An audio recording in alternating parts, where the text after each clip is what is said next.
मुगल वंश के संस्थापक बाबर और बाबर के बाद हुमायूं दोनों की जल्दी जल्दी मृत्यु हो जाने के बाद उनका 13 साल का जो बेटा था अकबर, जिसकी जन्म ईरान में ही अमरकोट में हुआ था, और 13 साल की उम्र में वो फिर सल्तनत का या हिंदुस्तानी जो भी रियासत पूरे थी उनके मुग़ल वंश के अंदर, उसका 13 वर्ष की उम्र में राज्याभिषेक हुआ।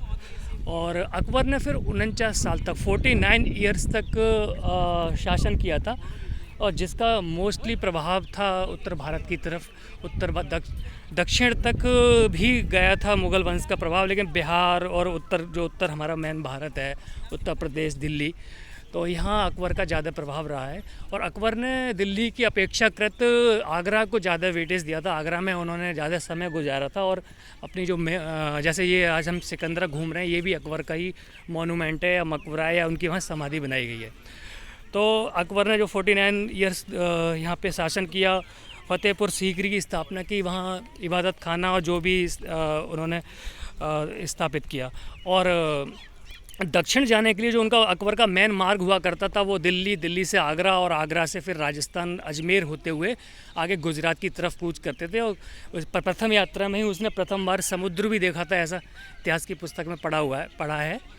तो अकबर के 49 साल के शासन के बाद उसका बेटा जहांगीर, और जहांगीर के बाद शाहजहाँ, ये दोनों थोड़े करीब 22 साल और 28 साल के लिए शासक बने थे। तो जहांगीर, अकबर के जस्ट बाद जहांगीर आया। जहांगीर जिसको सलीम भी के नाम से भी जानते हैं इतिहास में। सलीम अनारकली का प्रकरण है, वो पिक्चर आपने मूवी देखी होगी। तो सलीम की जो सबसे ज़्यादा प्रसिद्धि थी, एक तो वो उसकी न्याय की जंजीर के लिए, और नॉर्मली उनका भी शासनकाल ठीक ठाक गुजर गया। सलीम के बाद उसका बेटा शाहजहाँ या शासक बना, जिसने भी 22 साल यहाँ का शासन किया, और जिसमें ताजमहल और ये शाहजहानाबाद, जो दिल्ली का जो अभी आप पुरानी दिल्ली इलाका देखते हैं, वो शाहजहानाबाद अकबर का ही शाहजहाँ ने ही उसका निर्माण कराया। और उसकी बेटी जो थी शाहजहाँ की आलम आरा, उसने उसका मीना बाज़ार जो दिल्ली में आप देखते हैं, वो सारा उसका निर्माण वगैरह किया।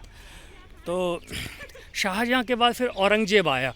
औरंगज़ेब का 4 भाइयों से युद्ध चला, और चारों भाइयों में औरंगज़ेब ही उस युद्ध में विजयी हुआ।